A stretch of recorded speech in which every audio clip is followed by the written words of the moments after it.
ladies and gentlemen, our distinguished and honored guests. It is a pleasure to be here this morning for the Jamaica Diaspora USA Leadership Summit 2018. Representatives of organizations who started this all many years ago, NAJASO, JAA, JANC, and American Jamaican Association of Atlanta. In the words of the pledge we made many years ago, we pledged that we would do exactly what we are doing, wherever we are. Before God and all mankind, I pledge the love and loyalty of my heart, the wisdom and courage of my mind, the strength and vigor of my body in the service of my fellow citizens. I promise to stand up for justice, brotherhood, peace, and to work diligently and creatively, to think generously and honestly, so that Jamaica, under God, increase in beauty, fellowship, prosperity, and play her part in advancing the welfare of the whole human race. The Jamaica Diaspora USA Summit 2018 really revolved around a strategic development plan that we need to put in place moving forward for Jamaican diaspora here in the United States. I'm here as a listener to observe and to see how I can contribute to this conversation and in building the framework for communication in the diaspora. I think it's just really important for us to also tie schools and communities in Jamaica together. Where are these children going after they leave school? And so while we roll up our sleeves, we get down there with a mission team, typically of 18 people. We get in these schools. We're in the classroom teaching these students life lessons, and so they hear other voices. They see us coming back and helping out and giving back.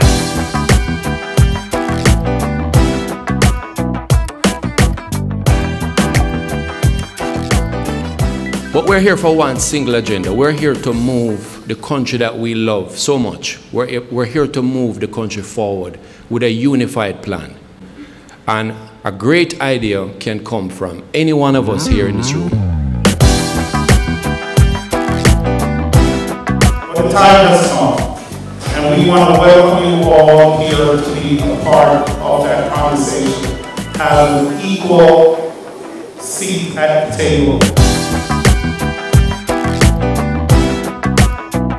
So I'm participating in this group to try to see how you can tell me, show me how to do it better from a governmental point of view, because we are facilitators, we are helping to develop the policy, the pathways, the mechanisms, and so on.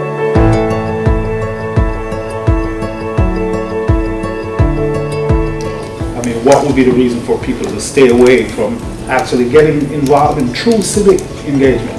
I'm glad you raised that question. For me, the thing is, you're trying to what I'm hearing is you're trying to define what is civic activism, and that it occurs in community in different areas at different levels.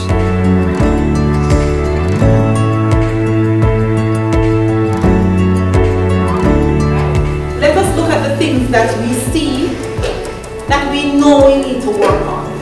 This is a diaspora conference. Is there a way for us to lift us to another level where you as business owners can take a step to move the ball down the field, right? And so what do we want to use this opportunity to do from what we see here and say, this is my recommendation.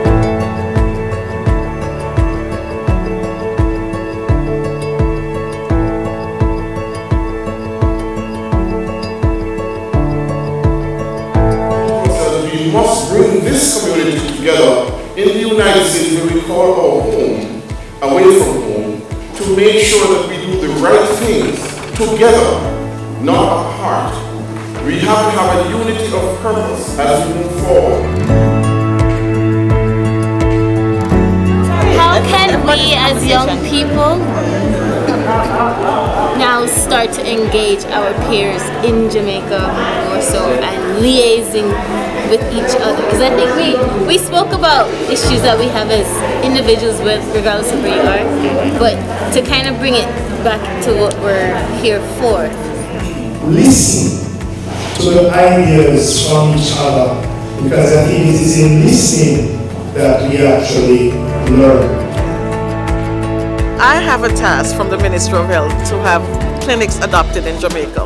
And I've been busy since last night recruiting, telling people, so this is the type of stuff we want to do. Here is Claudette Powell in New York, but how would someone know what we're doing? And it's still a challenge. How do we disseminate information? As I was speaking to people, they're saying, wow, I didn't even know, or persons were talking to me last night. I'm saying, you mean I'm in there in New York and I did not know that doctor has been doing that? So there gotta be a medium in which we can get our information out.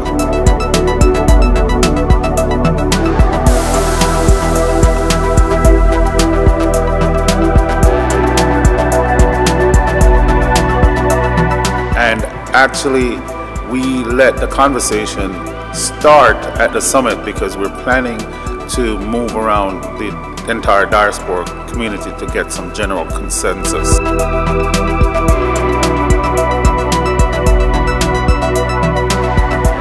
If only you reach back, not just even a little. Think about how much that would have impacted our nation. And the room full of people, that's what we're here to talk about today. You know, we're not just about talking. I could tell you that about the Jamaica Project USA. We're about doing. So we're not about meetings and getting together without action. In fact, I am all about being in the trenches. So, you know, if you want to volunteer, be prepared to work. You know, Tony Gray will tell you, the president of AJA, he told me the last day of the mission trip, he came up and he said, I quit.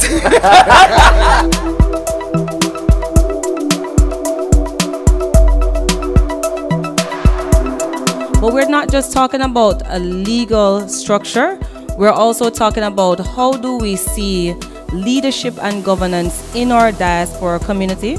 Our facilitators will guide your conversation.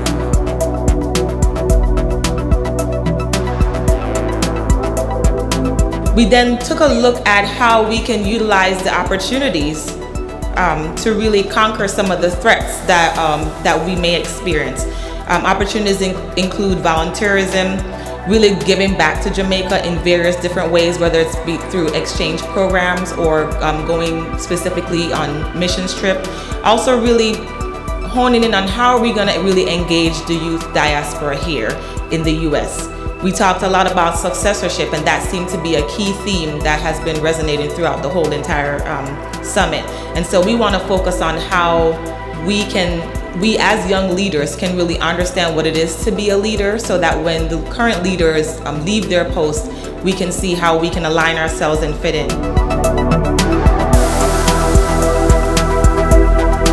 My best friend left Jamaica in 1979. And he has had no interaction with Jamaica. In fact, only when I come up here, he speaks a little Pato, right? I've said to him, I said, Brian, I'm coming for persons like yourself. I want to engage you. You have a lot to contribute to Jamaica. And sometimes we have to use different approaches with different groups, different entities. But certainly we want to get more and more persons involved. Listen, Jamaica, we all know this. Jamaica is perhaps one of the most powerful, coolest brands in the world. As you said, Jamaica, people get excited. As you said, Jamaica, doors open. As we continue on this journey, we're looking to develop a strategic plan, a roadmap of sorts, to determine our path and how we can come together, bring our collective voices, our collective resources, our human capital together, so that we can grow stronger in our communities. And having a diaspora movement that is strong, that sends a message that we are more than a dot on the map in the Caribbean, is impactful, and that impact needs to reverberate across the world. We're gathering leaders from all over the United States, and even we've had people come in from Jamaica and some other countries, believe it or not, to really participate in a conversation. And this is a very historic event in that it's the first time the entire United States diaspora has really put on an event where we are all coming together under one roof for one purpose, and to actually meet some of us for the first time, because we have talked on the telephone, we've collaborated on a lot of things, and this is the first time we're having these folks under the same roof.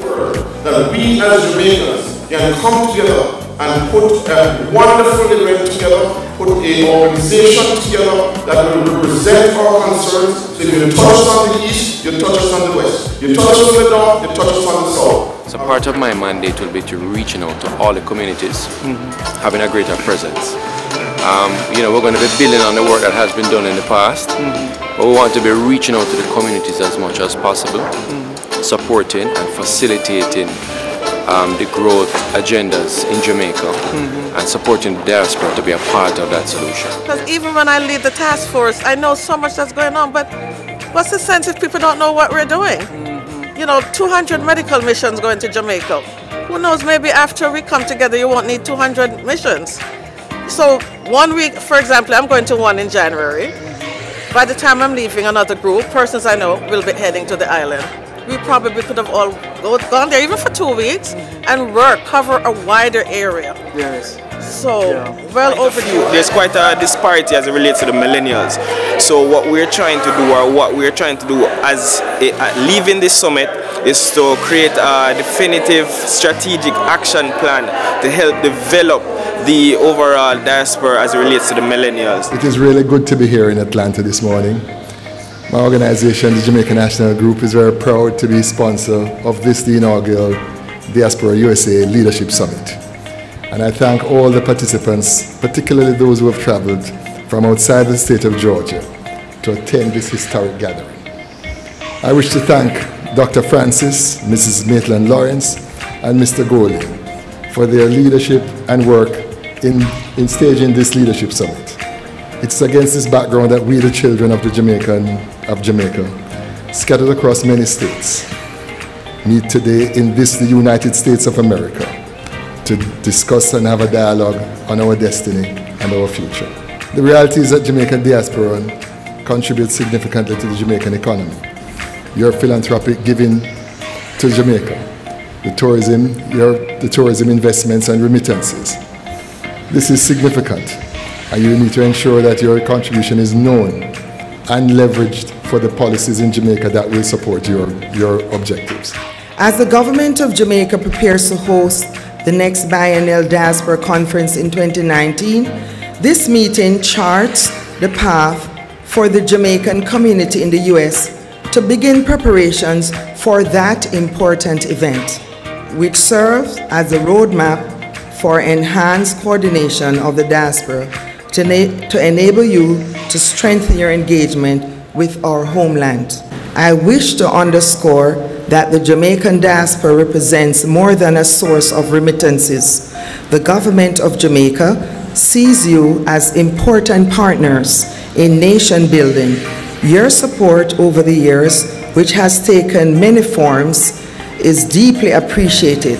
So truly, we can no longer see the diaspora as just some disconnected segment. The diaspora is a critical part of Jamaica. And so I'm very careful not to speak of it as if it is detached. Wherever a Jamaican stands or sits is Jamaica. And that must be the message that you take back. That your minister says, Jamaica is wherever you are. Because as a small island developing state, we can only reach our full potential by making the best use of our intellectual, spiritual, and other attributes wherever we are scattered across the globe.